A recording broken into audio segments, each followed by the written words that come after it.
Hello and welcome to Occupied Thoughts, a podcast brought to you by the Foundation for Middle East Peace. My name is Ahmed Moor, a non-resident fellow at the Foundation. Today's May 13th, and I'm delighted to be here with Trita Parsi. Trita is an Iranian-born Swedish writer and activist and the co-founder and executive VP of the Quincy Institute. He's written several books on the US and Iran relationship, and that's really the big topic for us today. But in getting to the big topic, we've got a lot of landscaping too. And so Trita, I guess one of my first question, we have almost an Orientalist understanding in the English language American media around how Iran works. There's a supreme leader, which sounds almost Hollywood-esque, theatrical, who makes decisions. At least that's how it's depicted. My first question to you is, what's your best understanding of how policy is made within Iran? Domestic policy, foreign policy, how does that country work generally? Thank you so much. It's a great pleasure being with you and having this opportunity to talk about these issues. And let me start off by saying on your first question, there is a bit of a mystery of exactly how that system works, which is partly rooted in the fact that it's rather different from what we're used to. And as a result, there's no clear parallels, but also because the Iranians actually have deliberately pursued a strategy out of historic experience in which they don't want their system to be transparent to outsiders. An Iranian academic that is quite plugged in, or at least was, with people within the system, explained it to me, must have been more than 10, 15 years ago, saying that the British actually only spent zero pounds, I guess, at the time, in the 1800s to collect intelligence in Iran, because the Iranians were all volunteering the information. Mm-hmm. Whereas they had a much tougher time in China because of the difficulty of penetrating the system. And as a result, actually were quite successful in manipulating Iranian politics in the 1800s to the detriment of Iran. And as a result, the current system has deliberately tried to be opaque, confusing to outsiders in order to avoid what is a very strongly held feeling in Iran, right or wrong, which is that the outside world, particularly the West, is trying to manipulate the country and take advantage of it. Now, that lack of transparency, of course, on the other hand, has other externalities, which is that it makes it more difficult for Iran to build trust and confidence, not only with the West, but also with regional states, and makes it much more difficult to be able to move towards a much more positive collective direction. But if I were to say a couple of things about the system that I think makes, that is important to understand compared to the common perceptions or the Western or Washington conventional wisdom, is that one first has to understand that this is not a system similar to some of these one-person dictatorships, whether it's North Korea, Iraq under Saddam, or Libya under Gaddafi, in which one single person holds so much power within the system that it is only his or her opinion that matters at the end of the day. The Iranian system at the end of the day is a system. Power is dispersed within it. Undoubtedly, the supreme leader is the most powerful actor within that system. The supreme leader does have final word on a lot of different matters, the most important critical national security matters. But he is oftentimes trying to be an arbiter of where the balance of opinion is within the system rather than just pushing his own view, because every time he does that, he actually undermines his own position in the long term. And who is then around the table and constitutes the system as a whole depends on a variety of different factors. But one of those factors, not the only one, but one of those factors is actually the elections that are being held in the country, that are far from democratic, but are at the same time within a limited sphere competitive and in a larger picture impactful, in the sense that it does make a difference who the president is. Doesn't mean that every president is as powerful as the previous one. Doesn't mean that the institution in and of itself is that powerful. I would say that the current president is not particularly powerful. and has in many ways relegated himself to be more of a prime minister that is serving the supreme leader rather than necessarily being a more independent leg of that system. But it does matter. It doesn't matter tremendously for US-Iran relations and negotiations if Mahmoud Ahmadinejad is the president of the country or if it's Hassan Rouhani. It matters tremendously in terms of what are the views around the table in the Supreme National Security Council. And that is to a certain extent affected by elections, not in the sense that the elections determine everything. Clearly, that is not the case. There's clearly quite undemocratic deep state elements in Iran that are not changing based on elections. But it is also not a system that is completely immune to what the opinion of the public is. All of this, again, creates a system that is much more complex than what the West and the US in particular is used to. The Iranians oftentimes complain that US approach to Iran is that they kind of wish that Iran was more like Saudi Arabia or was more like the UAE or some of these countries in which you have one single address for decision making. It makes it somewhat easy for the US to deal with that country. They don't have to worry about a debate in the newspapers or a debate in the parliament. But Iran is not like that. It's not a complete democracy, but it's also not a system in which those institutions do not exist or do not matter. So two quick follow-ups, and actually they don't have to be quick at all. But how would you describe the balance between institutional development versus individual or leader-driven prerogatives? So I guess in other words, to what extent do institutions really exist and matter within the Iranian decision-making landscape? And then second, to the extent there are elections that are meaningful, how do people become contenders?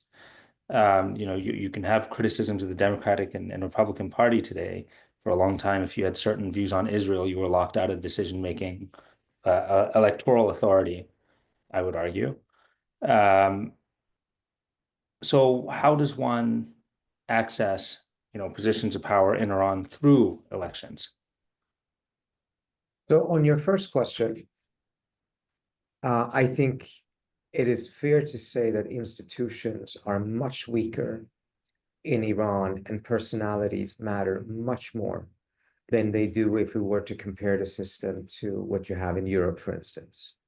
I won't make the comparison to the US because I think in the last 10 years, we have come to understand that institutions in the United States are actually much weaker than we expected and believed, and that individuals at times can, not all, of course, be far more powerful than what the system perhaps was designed to allow.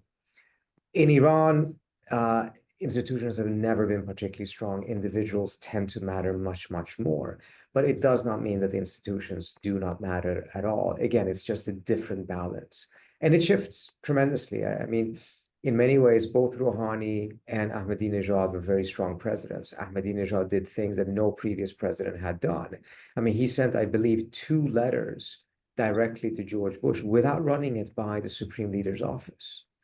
Previous presidents didn't even dare to be in the same room as American officials without getting an explicit approval from the Supreme Leader. But Ahmadinejad proved that this was not an institutional constraint. The power of his own persona could make a change there, and it did. Now, of course, he's now completely a persona non grata for the system and is very much trying to rebuild himself as a deeper anti-establishment voice than he even was cast as before. As to your second question, you're pointing to the most undemocratic aspects of the election system, in which we have unfortunately also seen a trend in which instead of the political space and the political spectrum in Iran opening up, over the course of the last 20 years, we have unfortunately seen it close down. So you have a system in which anyone essentially can register for running for president, for instance.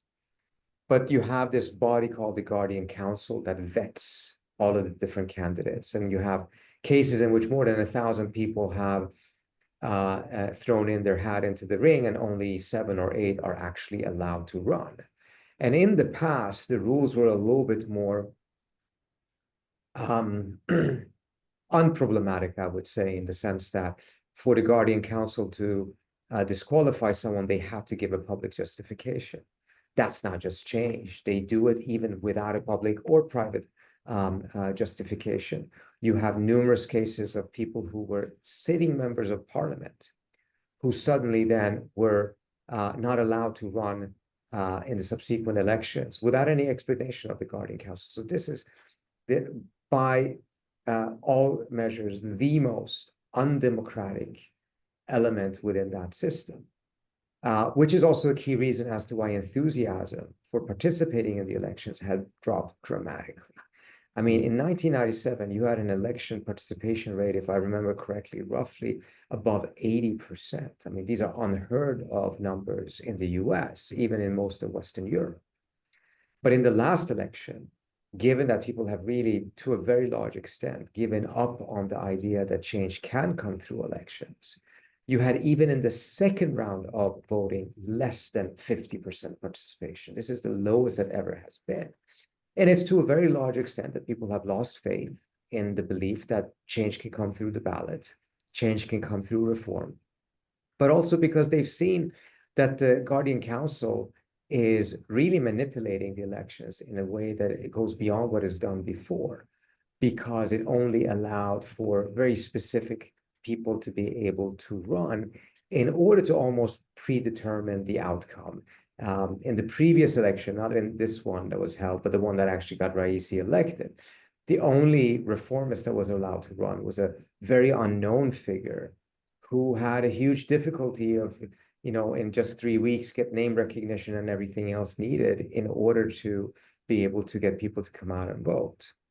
So all of these things actually have pointed quite sadly in the wrong direction. I remember in the early 2000s, when Khatami was, the first time you had reformist presence coming in, there was an air of optimism in Iran in which a lot of people believed that this was the beginning of a new process, and it would end somewhere with significant opening of the Iranian political system. Now, in retrospect, we look back and sadly have to conclude it wasn't the beginning, it was actually the end.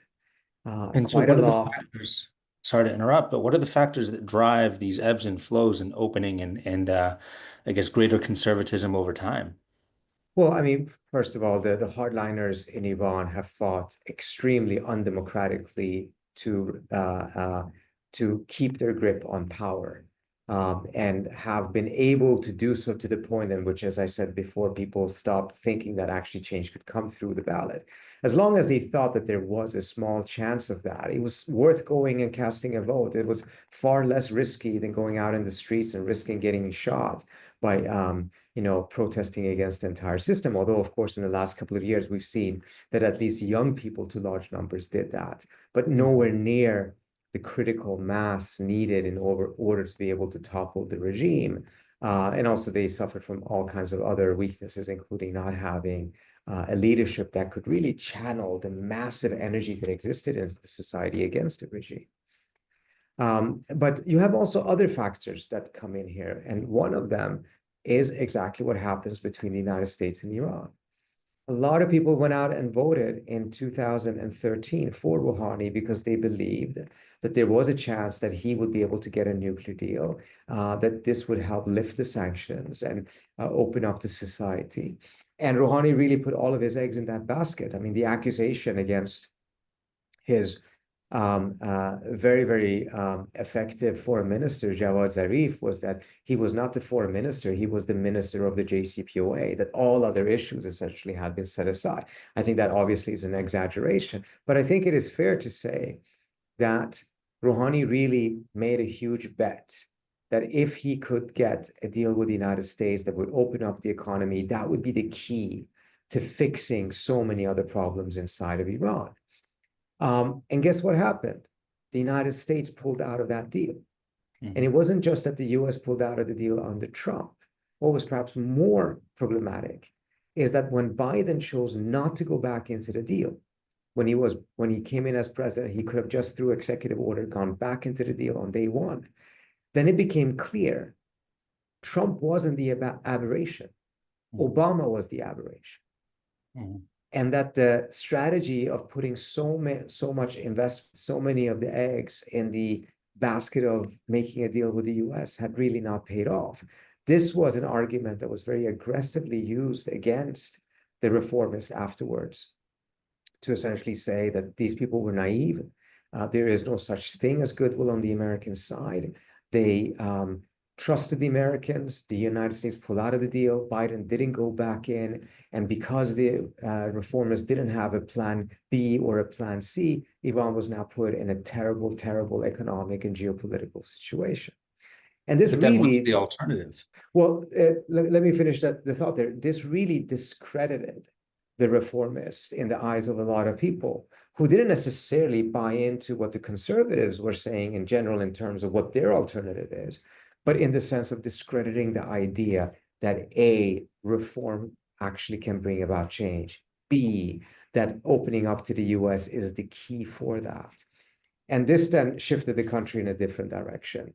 And we saw what the Raisi government did, which people very quickly started to turn against. This is part of the reason why, despite the disillusionment, Pezeshkian won this last election after Raisi died in a helicopter crash. And it became very clear. I mean, the key argument of the reformists or the people around Pezeshkian was kind of similar to how the Democrats were running in 2024, not so much building up their own case of why they were good, but just scaring the population of how bad the situation would be if the other contender, which at the time was Saeed Jalili, would have become president. Now, it didn't work for the Democrats in the US, it worked for the reformists in Iran, but it is never going to be a successful long-term strategy. Right. And so then what is the general, the more conservative view within the context of Iran today? So if there's not going to be engagement with the Americans, and I fully understand that, the United States engaged in bad faith around the JCPOA, withdrew. Obama was the aberration because Obama was the only one who was willing to step out of line with the American kind of establishment, security establishment, and thinking about Iran and pursuing the nuclear deal. What's the alternative? Are there other avenues for Iranian, prosperity? Is it China? Is it what is it? So that is essentially what they argued for there. And I don't think that necessarily was what convinced the population either. It's just that the population refused to participate in the elections and didn't believe the reformists any longer. That also have proven to be quite unsuccessful. I mean, at the end of the day, it has allowed Iran to continue to muddle through. And it's not as unpopular as the government is, the regime is, as bad of a shape that the economy is. It nevertheless is not close to some sort of a breaking point in which the whole thing collapses. But I think the population as well as the elite, including the conservatives, have come to realize, all right, you can survive, you can muddle through. But in the meantime, the rest of the region is flourishing. It's taking massive leaps into the future. Even Saudi Arabia, with a lot of the reforms that have taken place there. Turkey now has a much larger economy than Iran. It was smaller than Iran's economy just 20 years ago. Iran is falling behind. It may survive, the regime may still be there, they may still have power, but it's falling behind. And eventually, that falling behind is going to lead to weaknesses that then will make a military operation against Iran much more feasible and attractive than it is today, given the deterrence capabilities that Iran still has today. So in the long run, it is not a winning strategy. This is part of the reason why you now have both the conservatives and other elements, and those names mean less and less to describe the system in Iran accurately. But nevertheless, they are now coalescing around the idea of doing this engagement. And I think also it has a lot to do with the fact that it's Trump who's in power. Not because they think he will strike. I'm sure they believe that he has the capability of doing so. But because in Trump, they see someone who actually is willing to make a deal, who's actually eager to make a deal. He's a president who doesn't like sanctions that punish American companies. He actually wants to lift them. A senior Iranian official told me that trying to get Obama, or actually more specifically Biden, to lift sanctions was like asking them to peel off their own skin. That's how attached American administration tended to be to their sanctions and how much they feared the political fight in Congress and in Washington to pursue sanctions relief. That's not the case with Trump. So they see an opportunity that probably is a very unique one at a time when they're also come to the conclusion that, just relying on Russia and China simply is not a strategy to win. It may be a strategy to survive, but it's barely surviving. So, yeah, I guess can we get a clearer exposition of the Iranian position today, who the leadership is, and you've gone into describing some of the dynamics, which hopefully will determine, or at least may help determine outcomes going forward. But yeah, can we just, so who's in charge to the extent that that's knowable? Um, and then more explicitly, what are the dynamics at work? Look, things are fluid, and an individual that may be in a very key position today may be somewhat different. Again, it's actually starting to look more and more the way the US is looking right now. If you were to ask me 5 weeks ago, how strong is Waltz in his position, how strong is Rubio, it would be different answers than you have just a couple of weeks later. What I think we can say is that Araghchi has a very strong, the foreign minister has a very strong mandate, has a very strong relationship with the supreme leader, and is in full control of the negotiation file. Pezeshkian is not a particularly strong president and tends to be very selective about the challenges that he picks or the fights that he picks, and is more deferential to Khamenei than we have seen any other reformist president at least be. You have the Supreme National Security Council. You have numerous individuals there. Of course, the IRGC as a whole, although one can go inside of that entity and see a more nuanced picture. But the IRGC is increasingly strong and has been on a trajectory of strengthening itself within the system for the last 25 or so years.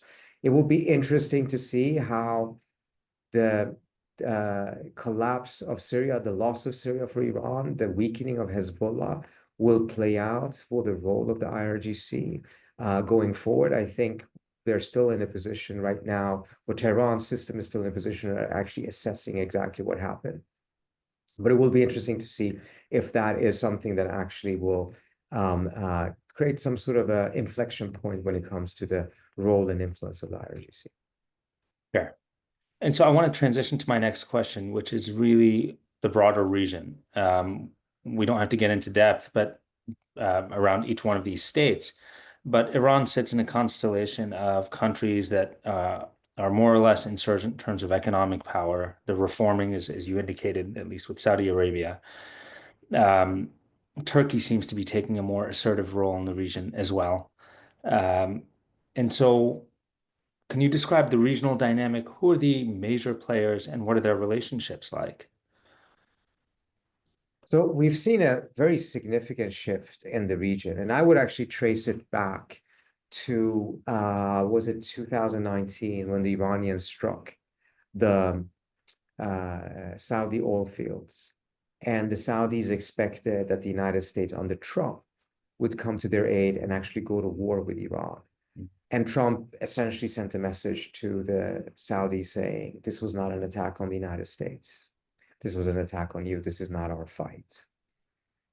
This broke with the Carter Doctrine and the Reagan amendment to that doctrine, in which the Saudis essentially were under the very strong impression that in a scenario like this, the United States would come to their aid militarily.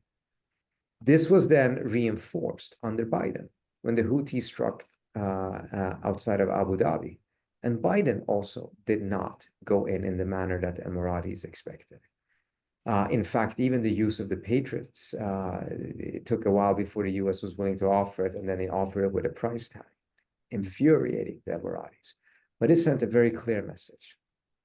Whether it's Trump or whether it is Biden, the United States is no longer likely to go to war on behalf of some of these countries that the US doesn't have a treaty obligation to go to war on behalf of. And it doesn't matter how much arms and weapons they buy, the US is simply not in the mood of another war, particularly not with Iran in the region. Israel is different, but even then you could see that the Biden administration was trying to at least avoid a direct confrontation between Israel and Iran.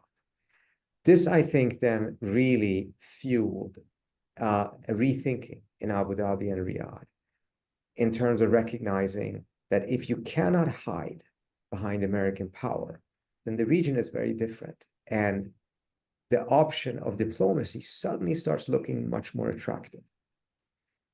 Diplomacy with Iran from their end was probably not particularly attractive for some time, and you could evade it as long as you felt or you thought that you had America's military backing. Once you didn't, you realize you actually need to talk.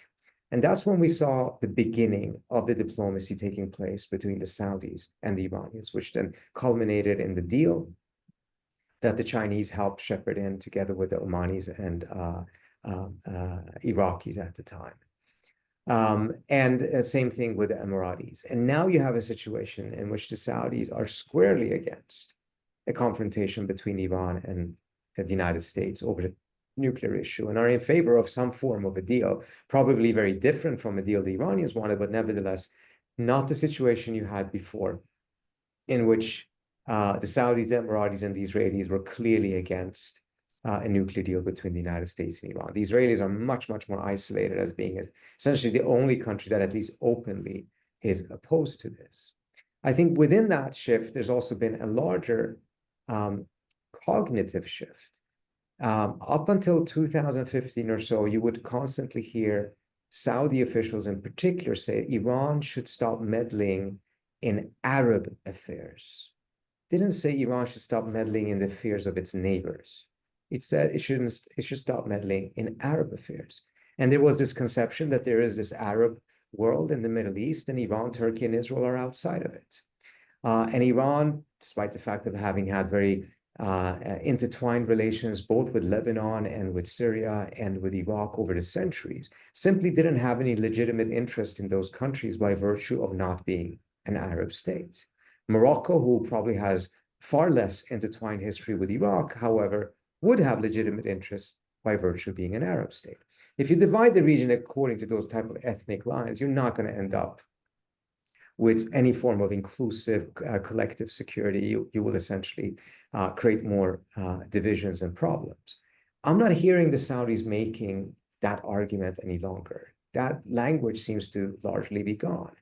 And both the Saudis, the Iraqis, others are now much more inclined in favoring an open, all-inclusive security architecture for the region. We saw that with the Baghdad dialogue that the Iraqi government led, that it brought the Iranians, the Saudis, many others together. I'm not saying everything is fine and dandy, it is going to be a paradise, but this is a very important shift that has happened, which is now playing out in the nuclear field, in the nuclear negotiations as well, because the Saudis and others are not only in favor of the deal, they may actually play a role in the deal.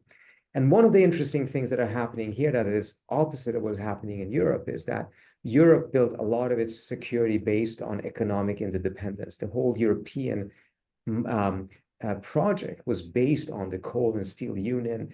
More trade raised the cost of conflict, reduced the likelihood of conflict.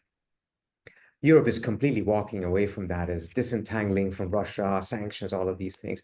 Whereas the Middle East is now going towards a model of economic interdependence in which the Iranians want the Saudis and Emiratis involved, not just in the nuclear program, but in their economy, and vice versa, because they want to make sure that they're more intertwined, which then the theory or the belief is will reduce the risk of conflict. I don't know if the Europeans are ahead of the Middle East or if the Middle East is actually ahead of the Europeans in their thinking right now about how you actually manage to get a safe and secure region. So I think so there's a key point in the development that I'm missing here. So I understand why recognizing the United States is not going to step in with some kind of security umbrella for Saudi Arabia would cause the Saudis to say, okay, let's pursue diplomacy. Iran's a big country, 90 million people. If you could, would you describe, I guess after I finish, I've got, the balance of force in the region, but 90 million people is large, about the size of Germany and Turkey.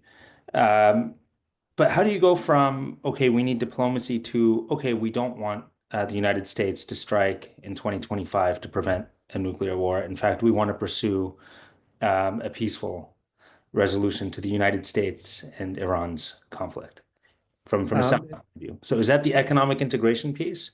Part of it is that, but it's also because, as you know, I think MBS had a rather quick learning curve after going into Yemen and facing that disaster, and then facing not much of a yield from many of his foreign policy reckless initiatives in the first 5 years, shifted instead to the 2030 vision, and really recognizing that in his strategic rivalry with Iran, with Turkey, and including with other states in the region, you know, Saudi Arabia's comparative advantage is, of course, its ability to, its financial means and its ability to be able to make some of these changes, rather than thinking that now suddenly Saudi Arabia is going to compete with Iran militarily.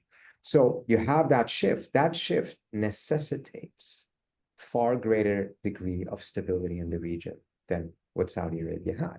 It could not continue the fight with Yemen and pursue 2030. And it could not risk a war between the United States and Iran, because that war would bring in Saudi Arabia, because all of these different bases that the US has, 17 or 19 throughout the region, would be targets.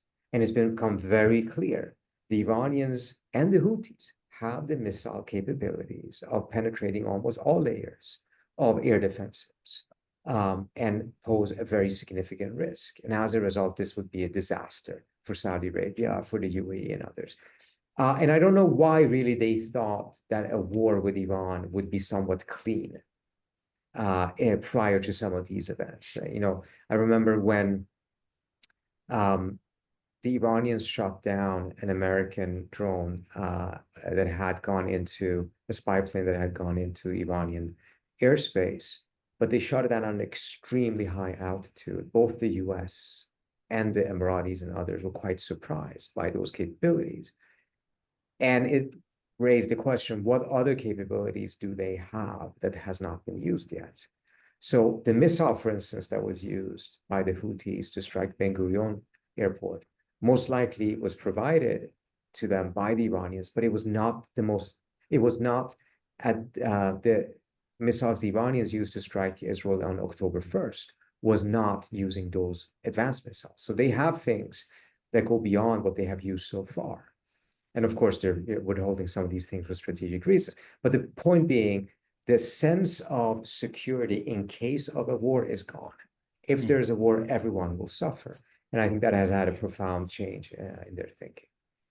I understood. And when we do talk about Saudi Arabia, is it correct to say that we're talking about one man? Or is that also kind of a fantasy that we've developed in the West?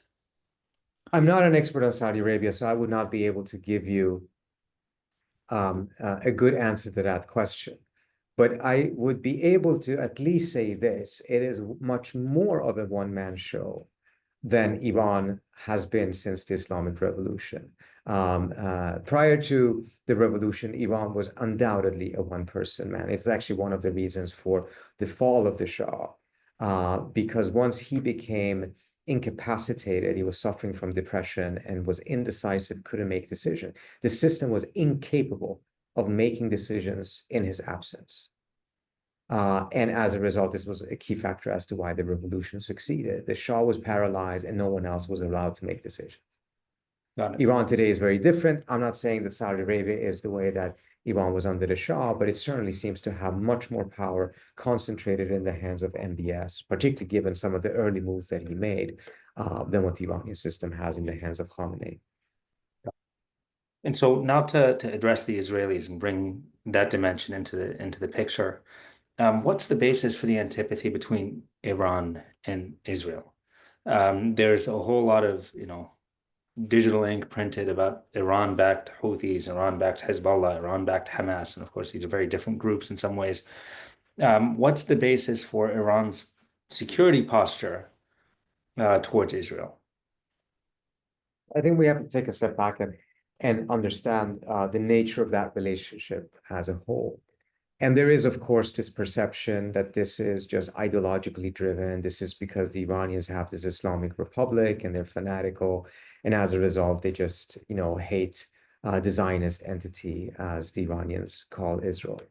That is, I think, a very incomplete picture. There's elements of truth in it, but it is not explaining why things look the way they do.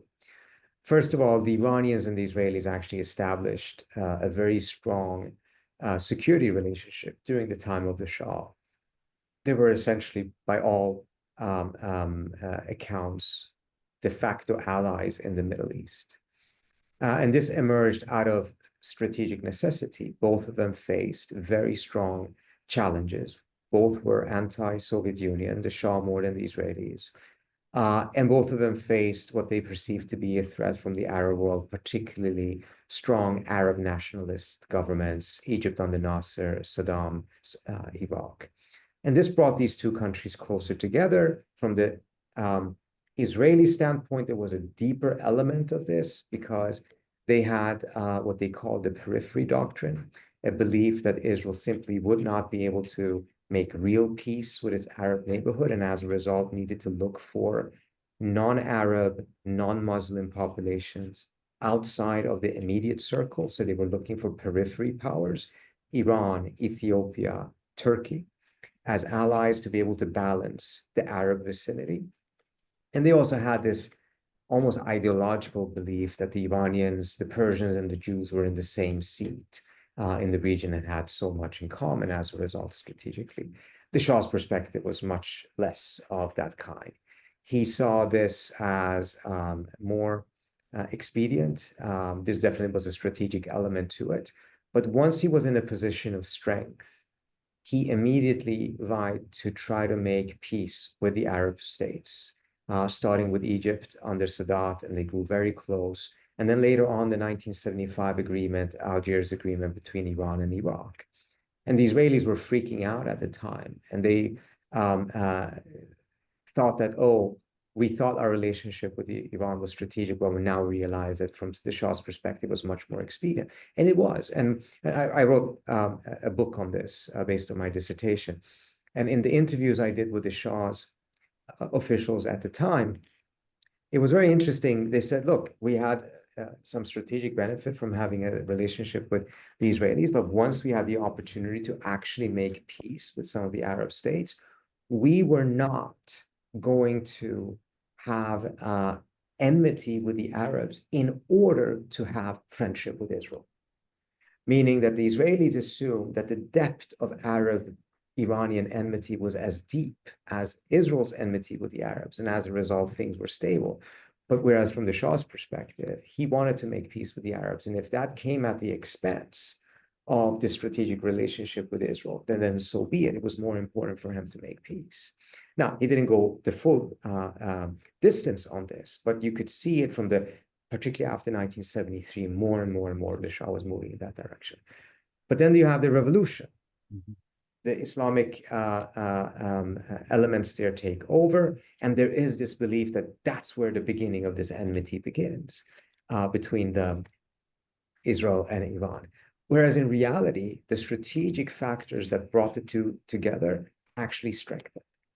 Because now Iran was attacked by Saddam Hussein's Iraq. It had even greater need of Israel than it did before. And Israel was in an even more key position because the US was imposing an arms embargo on Iran, and Iran's entire military was based on American weaponry. But the Israelis were willing to sell Iran all of those weapons, all of those spare parts. And the Israelis during the 1980s, while Khomeini was still alive, were the force in Washington lobbying for Washington to talk to Iran, send arms to Iran, and not pay attention to Iran's anti-Israeli rhetoric, which was very, very venomous, of course, at the time. But from their standpoint, the strategic picture looked very different from the political picture.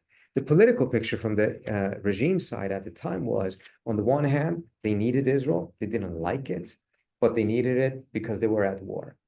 On the other hand, they wanted to, the Shah wanted to be the leader of West Asia. Khomeini had even greater ambitions. He wanted to be the leader of the Islamic world.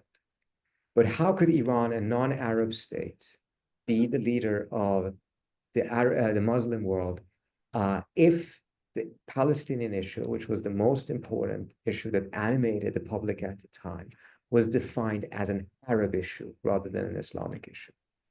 So he worked very hard to Islamize the Israeli-Palestinian conflict, which brought him into strong tensions with Yasser Arafat. Their first 2-hour meeting in Tehran went very, very badly.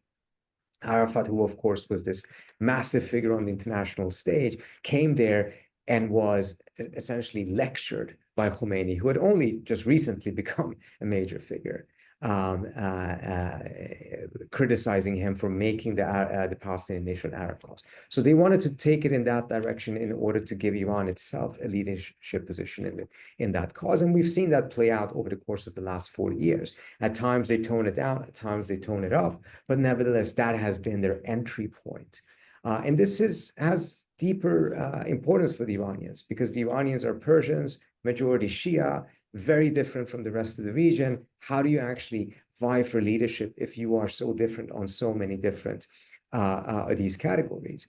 And one way to essentially overcome those differences was to create a common cause against Israel. And they've been using that, using the Arab street sentiments against the Arab regimes at various degrees at various times. But the more the Iranians have tried to make peace with the US, the more they have also toned down the anti-Israel element. I mean, that's an astonishing history. It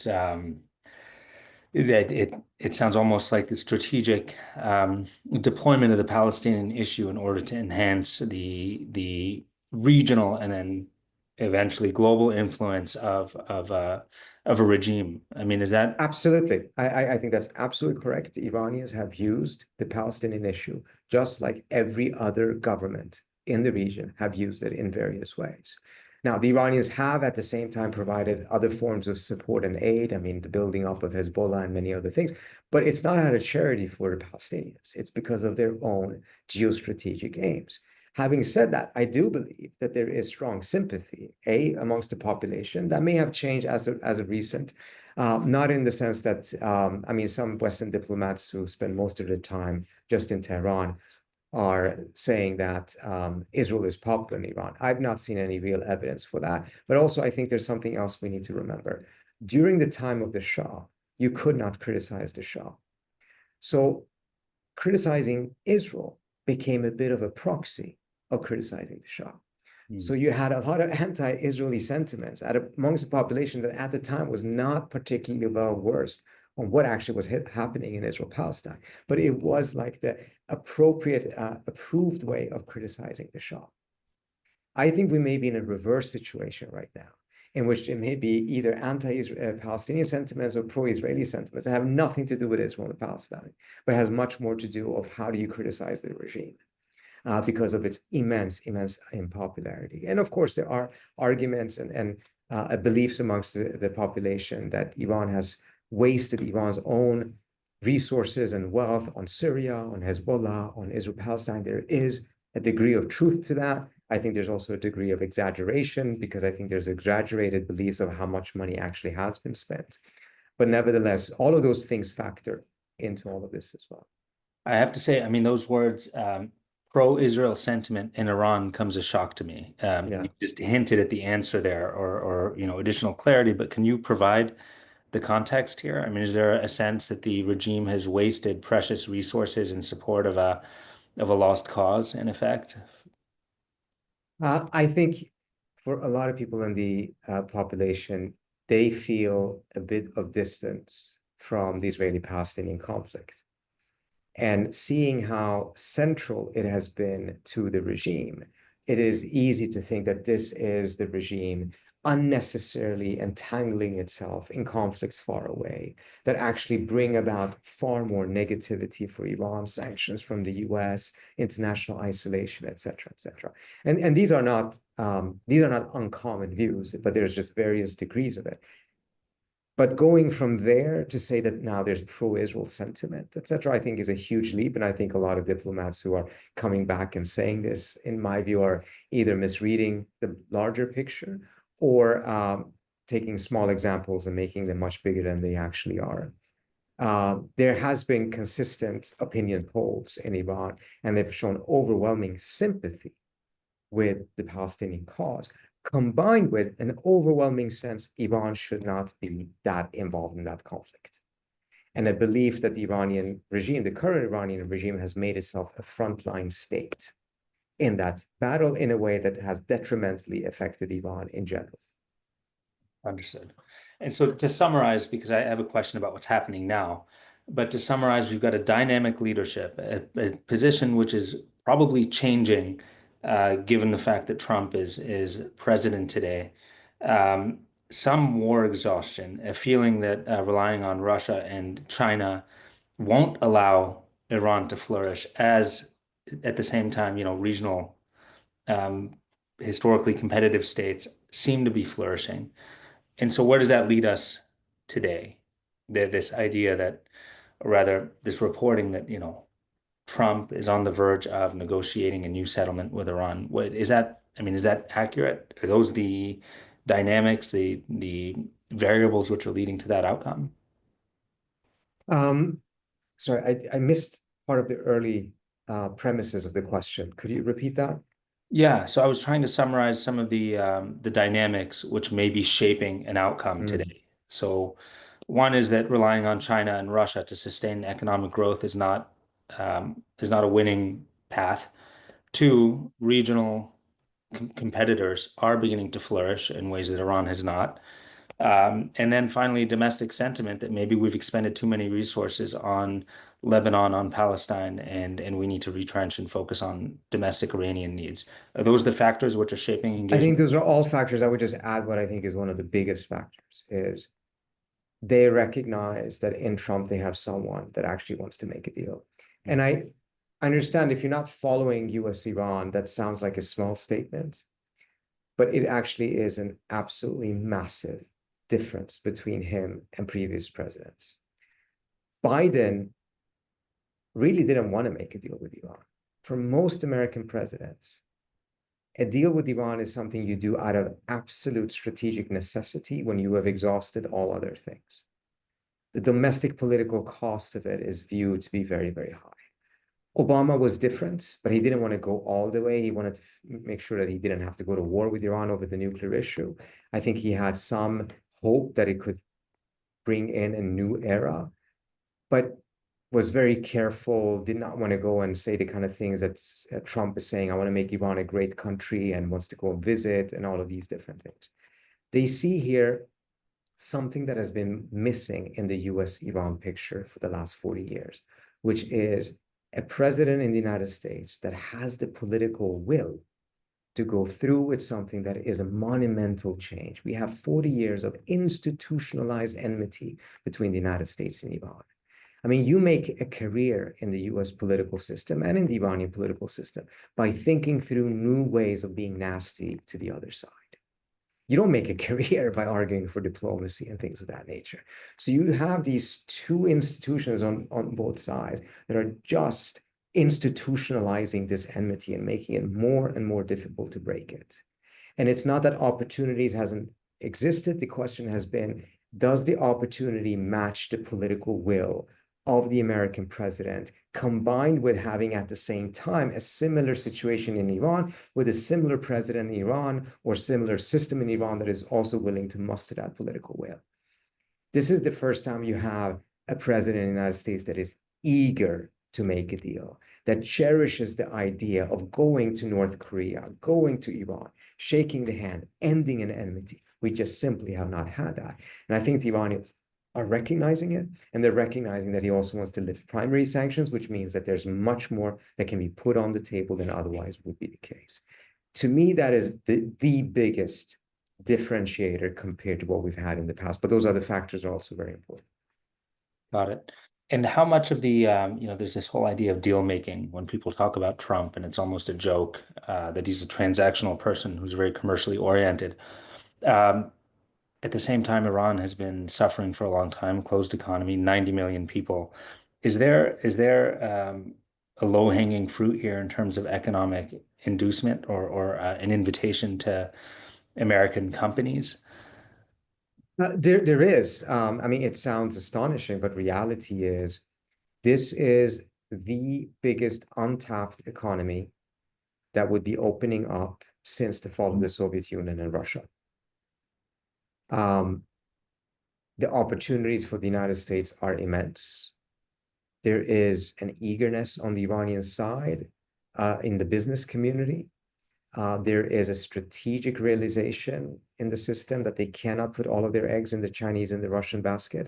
I mean, if the JCPOA would have been in place, I can tell you based on my conversation with Iranian officials that I think Iran would be acting today somewhat similar, but to a lesser degree, as Turkey and Saudi are behaving today.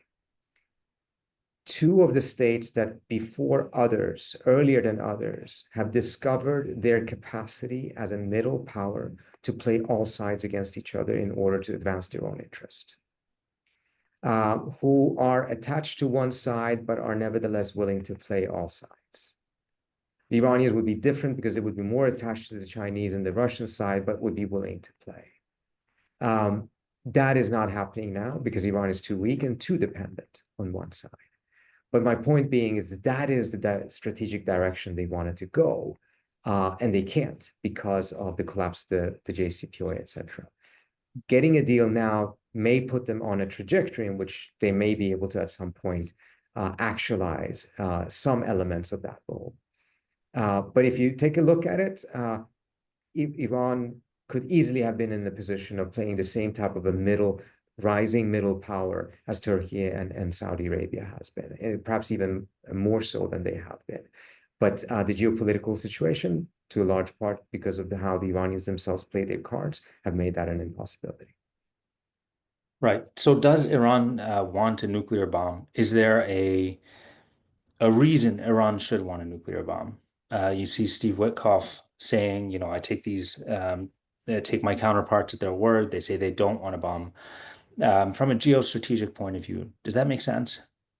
So I think this was an easier question to answer just a couple of years ago, in the sense that to me, it was quite clear. The Iranians were not looking for a bomb. They were looking for a bomb option, and they were willing to use what they didn't need in the nuclear program as a bargaining chip to force the US into a deal, force the US to the table, just as the US says that it's forcing the Iranians to the table through sanctions. And the reason why they didn't want a bomb, which may sound odd, is because of Iran's geopolitical circumstances. This program was started during the time of the Shah. He didn't want a bomb, but he wanted the option. The reason why the cost of getting the bomb was deemed to be high was Iran ultimately wanted to be seen as a leader in the region.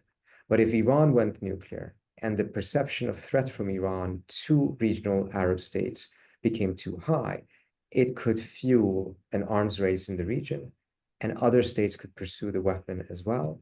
And if you had the weaponization, the nuclearization of the region, ultimately the biggest loser would be Iran and Egypt, because those are the two countries with the largest conventional military strength and depth. They're the ones who lose the most if tiny Bahrain gets a nuclear weapon. If tiny Bahrain and giant Iran have a nuclear weapon, Iran has just lost its conventional military superiority, and they have put themselves on parity. As an Israeli general told me, India was 10 times the size of Pakistan until it tested the bomb. And then Pakistan tested the bomb, and then they were equals. So Iran has much to lose, and there's no mystery as to why the two countries that introduced the resolution in 1973 for a nuclear weapons-free Middle East was Iran and Egypt. Mm. Whereas if you're sitting in Israel, which has a completely different geopolitical circumstance, size, etc., the value of a bomb is fundamentally different. Now, going back to what I said first, I fear this picture is changing now.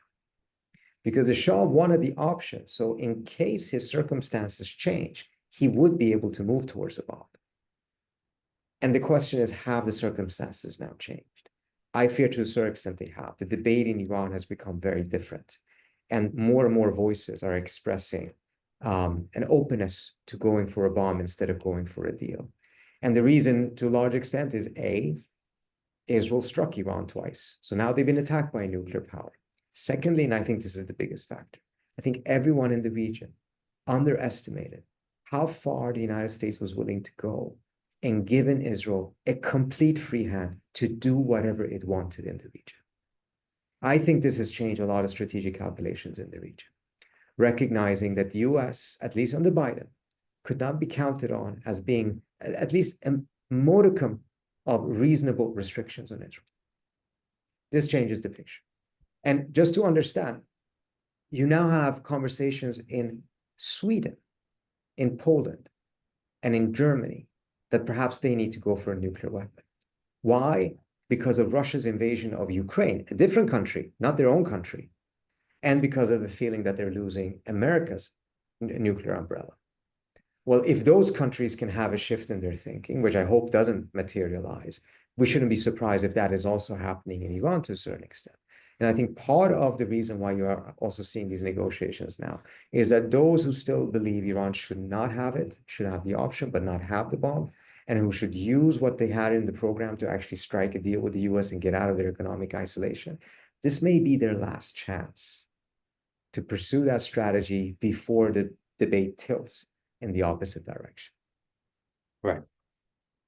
I mean, it's understandable if grim. My last question to you goes to people. We've been speaking about strategic matters and trying to understand how different decision makers operate.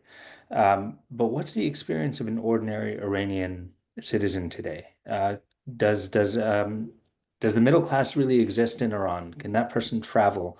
What is their life like? This is something that I'm completely ignorant about, and I don't see much reporting or news about. I think that's a very important question. And I think reality is that this is really where Iran has hurt tremendously. Just in the 2 years that Trump imposed maximum pressure sanctions, about 1/3 of Iran's middle class entered into poverty because of the devastating effect that it had on the economy. It has also massively increased income and wealth inequality inside of Iran to levels that seem to go beyond what it was in the 1970s during the time of the Shah. I remember just recently when I think I was in Doha in the business lounge and just looking around, seeing all of the different nations who are there traveling quite well from all of these emerging economies in East Asia to the Middle East, and I could hardly spot a single Iranian. And it was just a very visible image of how much Iran is falling behind, surviving, not collapsing, but nevertheless falling behind in ways that may take a full generation for them to recuperate from. So in that sense, the sanctions have been absolutely devastating, particularly for the middle class and the poorer population in Iran. Thank you so much to Trita Parsi for sharing your time and analysis today. And thank you to our listeners for tuning into this episode of Occupied Thoughts. Please make sure to check out the FMEP website. We'll link to the Quincy Institute and some of Trita's books as well. Just personally, thank you so much for the conversation today. I've learned a great deal from you about a place that I think is depicted for a variety of reasons as being opaque and inaccessible. And so we need more of these conversations. Thank you.